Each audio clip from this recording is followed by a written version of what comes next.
tonight on First at 9 this Friday the 11th of July 2025. Silver lining.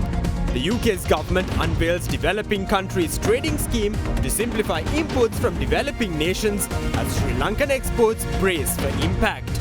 The current US reciprocal tariffs expected to be further reduced, says Deputy Minister of Economic Development. Privilege problem. CID records statements from opposition MPs over the alleged smuggling of weapons through containers released sans inspection. Opposition MPs outraged over purported violation of parliamentary privileges. Not anymore. No impediment for the disbursement of funds from the Treasury as corruption and waste minimized, asserts the President. One for the books. Colombo Stock Exchange surpasses 18,500 points for the first time in history.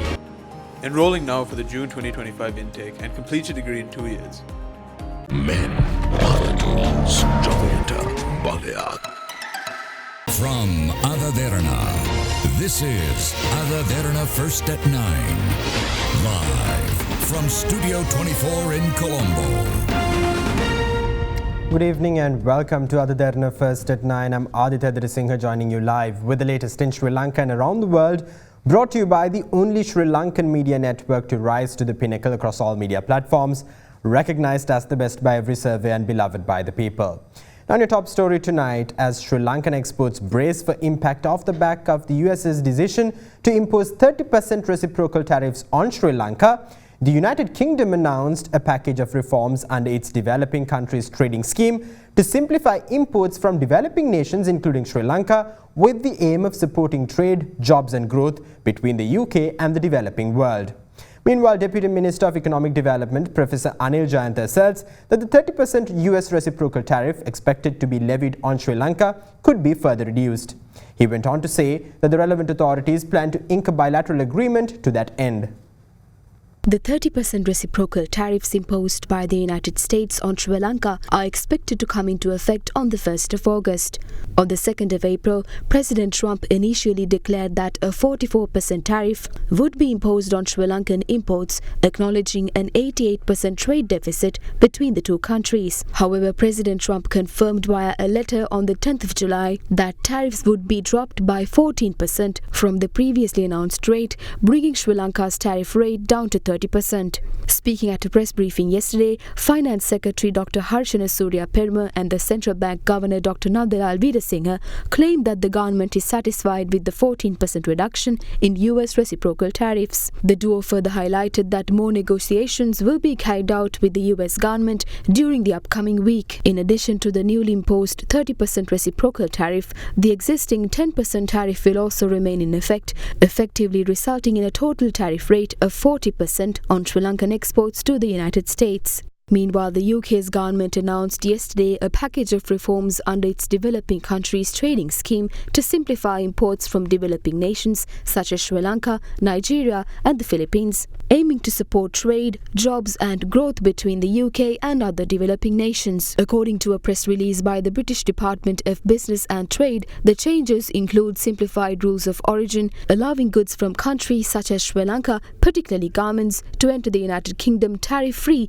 even when using components sourced from other countries in Asia and Africa. The changes are expected to take place in early 2026, making Sri Lankan exports more competitive in the UK market, which is recognized as Sri Lanka's second largest export destination. Last year, Sri Lanka's current export value with the UK stood at $903.72 million US. Accordingly, in 2024, garments worth $654.7 million US, rubber worth $33.85 million US, aircraft and spacecraft components worth $27.68 million US, fish worth $22.75 million US, and vegetables, fruits and grains worth $21.88 million US were exported to the UK. The British High Commissioner to Sri Lanka, Andrew Patrick, highlighted the UK's latest trade move as a win for both Sri Lanka and the UK's consumers, encouraging broader use of DCTS beyond garments. In the meantime, Secretary Secretary-General of the Joint Apparel Association Forum, Johan Lawrence, welcomed this move as a game-changer, noting it will boost export volumes and safeguard jobs in Sri Lanka's apparel industry. Speaking to Ada Derana, Secretary-General of the Joint Apparel Association Forum, Johan Lawrence, further commented on the new 30% US reciprocal tariffs.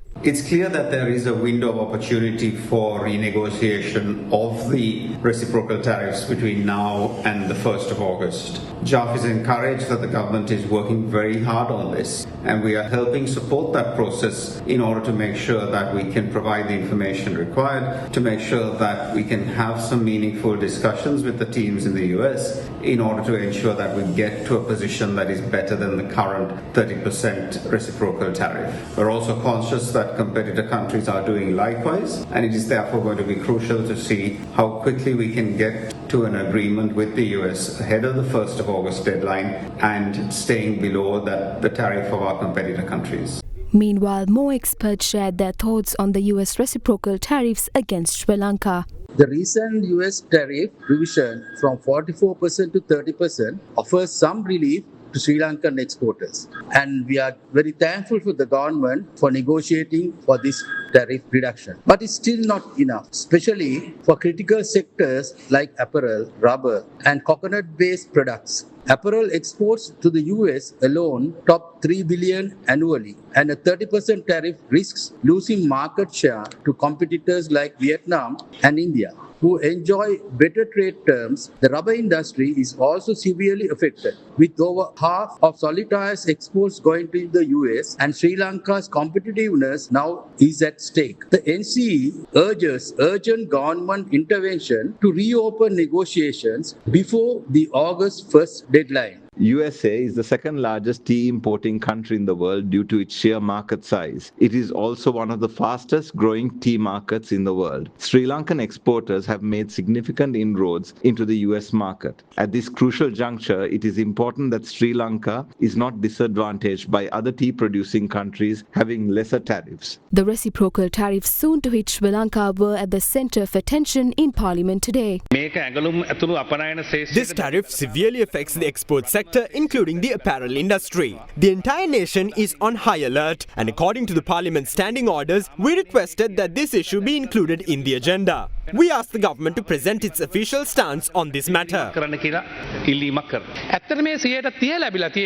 fact, the 30% reciprocal tariff is a direct result of discussions we conducted. Currently, among the 25 countries that received courtesy letters, our country has benefited the most from this arrangement. Therefore, we are continuing bilateral discussions and making diplomatic efforts to further reduce the rate. Regardless of the political differences between our parties, we are willing to support bipartisan efforts to reach the best possible agreement. Compared to countries like Vietnam, India and Bangladesh, how was the tariff calculated in relation to Sri Lanka's cost of production? Our prices are highly sensitive, and even minor changes could result in losing market share. Therefore, I urge that an extraordinary diplomatic intervention from all relevant sectors be launched within the next few weeks as we aim to mitigate the damage to our export sector. If your intervention in this matter is sincere, we appreciate it. However, the interpretation presented by the opposition on the tariffs is quite contradictory. We held a special discussion yesterday, and another is scheduled for tomorrow with key industry representatives. Before August 1st, I want to reiterate that the reciprocal tariff, which has already been reduced from 44% to 30%, will be reduced further. Preparations are currently underway to finalize a bilateral agreement.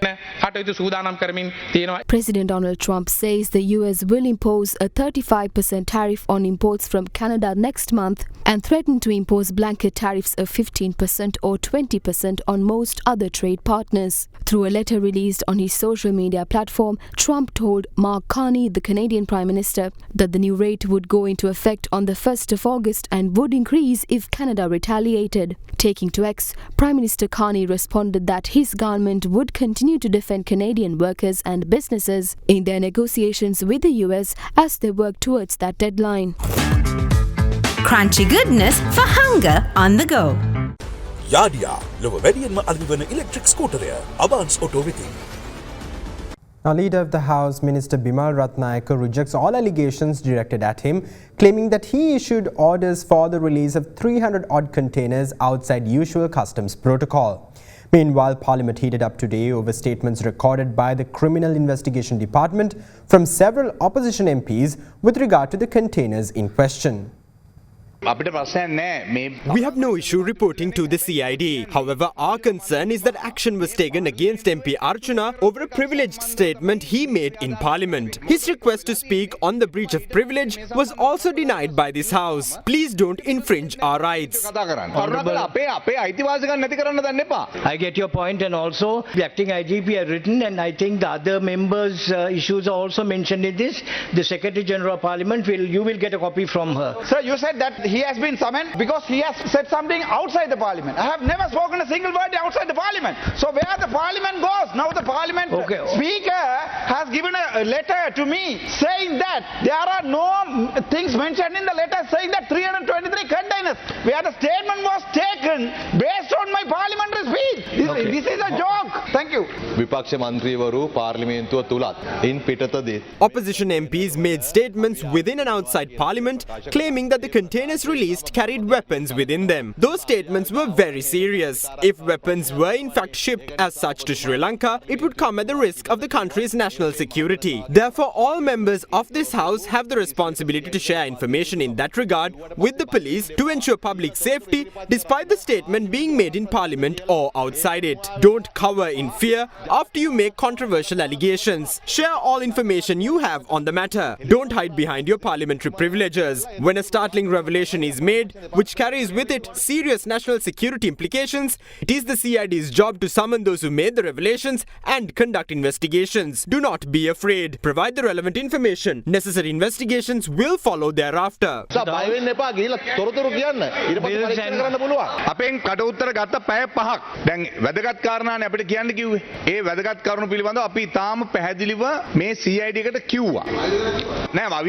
No, I never made a statement about any weapons. The Customs Officers' unions alleged that weapons were smuggled into the country through the containers. Subsequently, we drew the CID's attention to the orders issued for the clearance of containers in question. Minister Bimal Ratnayaka, who is seated in this House, gave the order. The Deputy Minister too authorized the release. They must be summoned and questioned. I was never involved in the release of containers or with any affairs related to the customs for that matter. Earlier in January this year, the opposition cited a statement made by a certain customs union and asserted that the containers released belonged to the governor of the Western Province. Now they claim that they never made such an allegation. Kindly listen to what I have to say. 5 months later, they claimed that I gave the order to release the containers in question. If they are so convinced that I in fact gave the order, their best course of action is to file cases in every competent court to make their case against me. We never stole from the public to do politics. Therefore, we have nothing to fear. When the Islamic community requested me to pay demurrage charges to release a consignment of dates, I never involved myself in that matter. Neither do I have the power to issue such orders, nor have I used the power already vested in me to make such orders. Therefore, it is a fact that the opposition lied. They tried to pin the matter on the governor of the Western Province and later found themselves to be unsuccessful in that endeavour. Now they are trying to tie me to the matter. Then they later relied on parliamentary privileges and claimed that Prabhakaran's weapons were smuggled into the country via the containers. Those statements may have been made within this House or outside it. But in spite of where those remarks were made, the remarks stand extremely important. If you deny this, then you must concede that you lied earlier. Otherwise, you must cooperate with investigations. Please don't waste the time of this House now that your cheap tricks have backfired.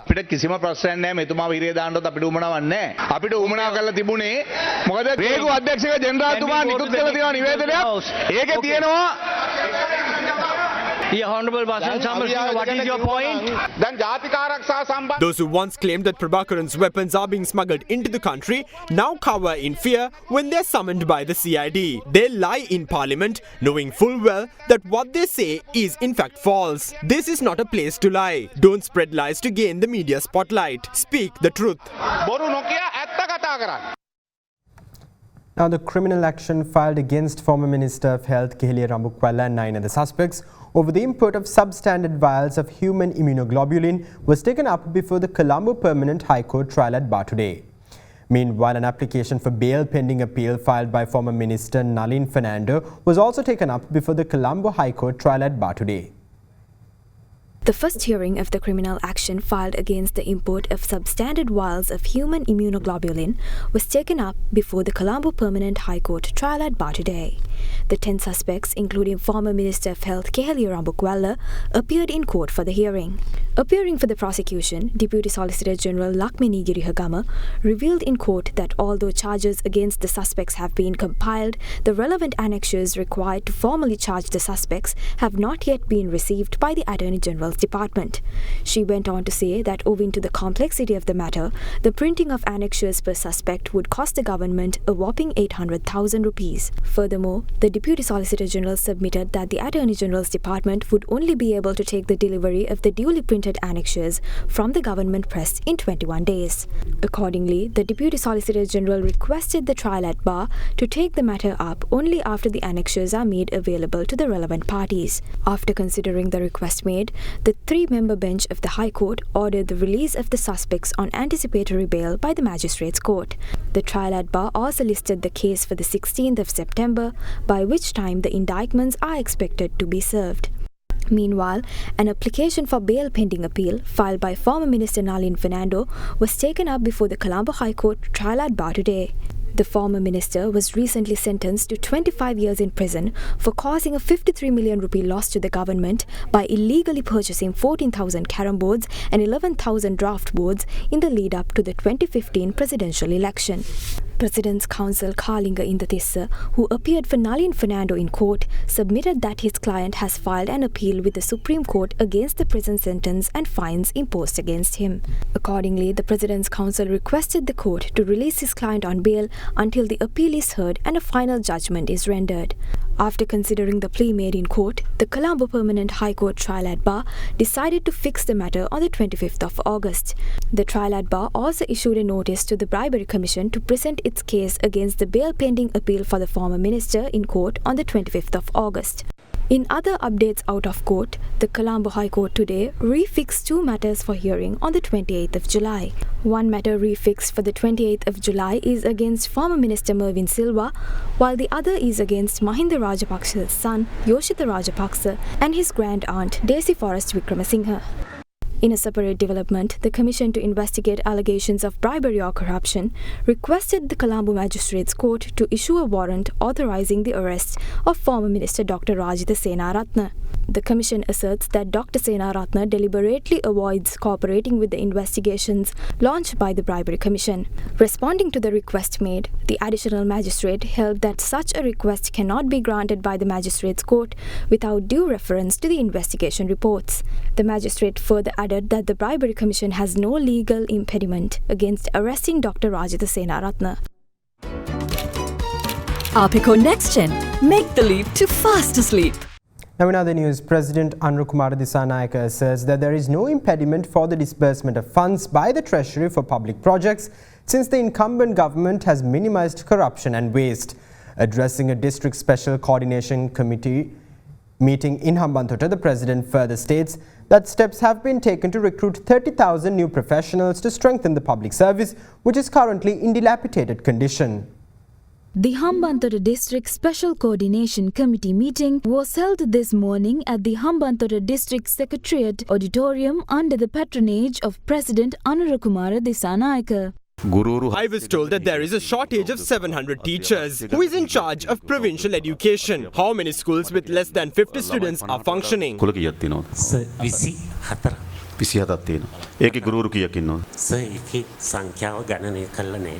ඉතින් කොහොමද ප්‍රශ්නෙට උත්තරයක් හොයන්නේ? ප්‍රශ්නවලට උත්තර ඉවට හොයන්න බෑ. පාසලින් පාසලට හදලා තියෙනවා. ඔව් මම ඒකයි අහන්නේ. That is in fact what I am asking for. How many teachers and students are there in schools with students less than 50? Can those schools organize sports meets or literary festivals? Through this allocation of resources, human and physical capital are wasted. So review these matters and make a proper plan regarding the school system and present it to us. If you closely think about this matter, you will in fact realize that we have misallocated government resources. Government officers use vehicles which are about 10 to 15 years old. There is a shortage of professionals at offices. We hope to purchase new vehicles through the next budget, especially for divisional secretaries. Moreover, steps have been taken to recruit 30,000 new professionals for the public service after about 5 years. Now, concerning the Southern Province Development Program in the Hambantota district, although 574 million rupees have been reserved for the department, so far only 23 million rupees have been utilized. Who is in charge of this? Is there any shortage of money disbursed? We can now release the money earmarked for this program. Can you put the 504 million rupees reserved for good use this year? We will meet you again. You can, right? කිරින්දවරයි ගොඩගැස්සී වැලි ප්‍රශ්නයක්. Cabinet තීරණය දීලා තියෙනවා වැලිගොව් 71000ක් වෙරළ සංරක්ෂණ ආයතනයේ ප්‍රතිපාදන වලින් නැවත මුහුදට යොදවන්න කියලා. නමුත් වෙරළ සංරක්ෂණ ආයතනයේ අගලන මුදල් ප්‍රතිපාදන නැහැ කියලා තමයි කියන්නේ. මේ පොඩි පොඩි සල්ලි වල ප්‍රශ්න. In the past, many raised concern over the lack of money and resources. Can't we allocate 26 million rupees for this endeavor? We have in fact limited corruption and waste. Inform me how much money you need and I will make sure that you are provided with the relevant amount. Carry on with your duties as needed. We have approved 57 solar energy projects. What is the current situation of the 57 projects? තත්ත්වය මොකක්ද එතන තියෙන්නේ? මේ වෙනකොට ක්‍රියාත්මකව තියෙනවා 4ක්. ඉඩම ගත්තු කෙනාම තමයි. Do we have any records to indicate that the same person who acquired the land implements the project? They obtain the license, they acquire the land and they sell it thereafter. It is completely fine to sell land and license off to someone financially capable of implementing it accordingly. We need details on the status of each of these projects. We have to acquire lands provided for the project if the project has not been implemented during the allocated time period. There cannot be empty lands. ගන්නම ඕන. මොකද හිස් ඉඩම් තියෙන විදිහක් නැහැනේ.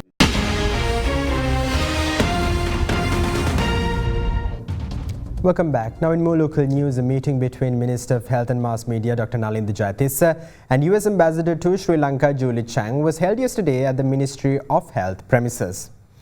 The meeting focused on strengthening Sri Lanka's healthcare services, with the ambassador agreeing to donate essential medicines and surgical equipment through US donors.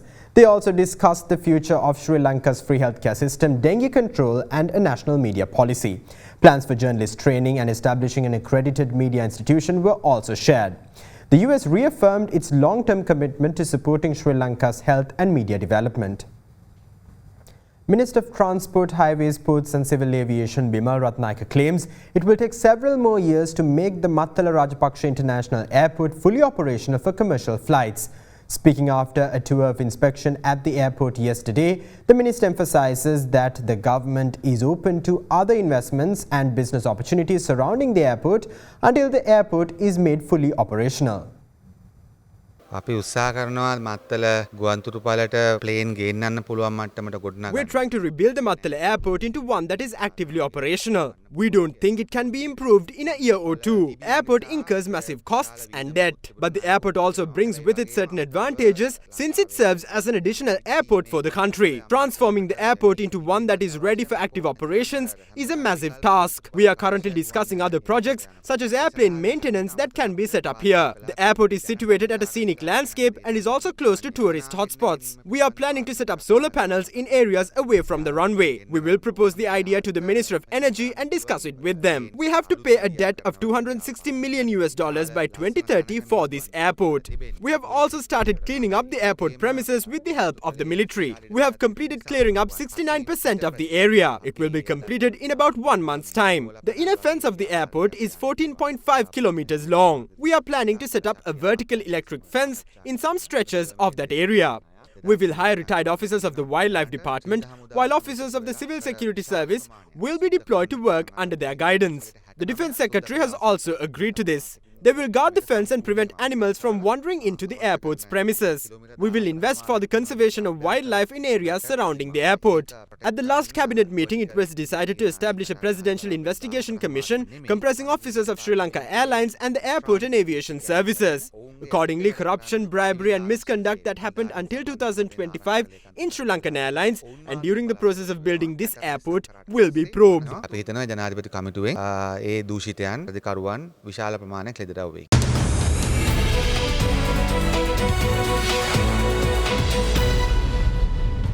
Welcome back. Now in your business news, the Colombo Stock Exchange closed in positive territory today as the all-share price index closed at an all-time high after gaining 18,541.26 points for the first time in the capital markets history.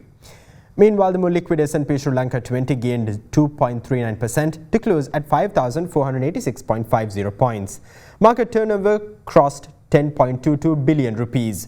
Foreign participation in market activity remained at subdued levels, with foreigners closing as net sellers, offloading shares worth 1.3 billion rupees. And now here's a look at the day's foreign exchange rates.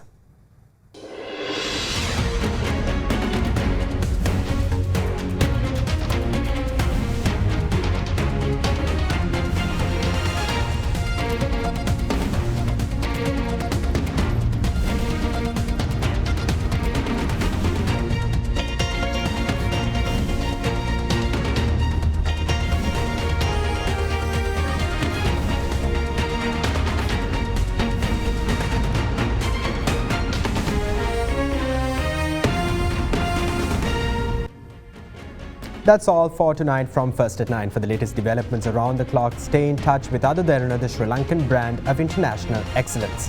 Thank you for joining. Have a great night.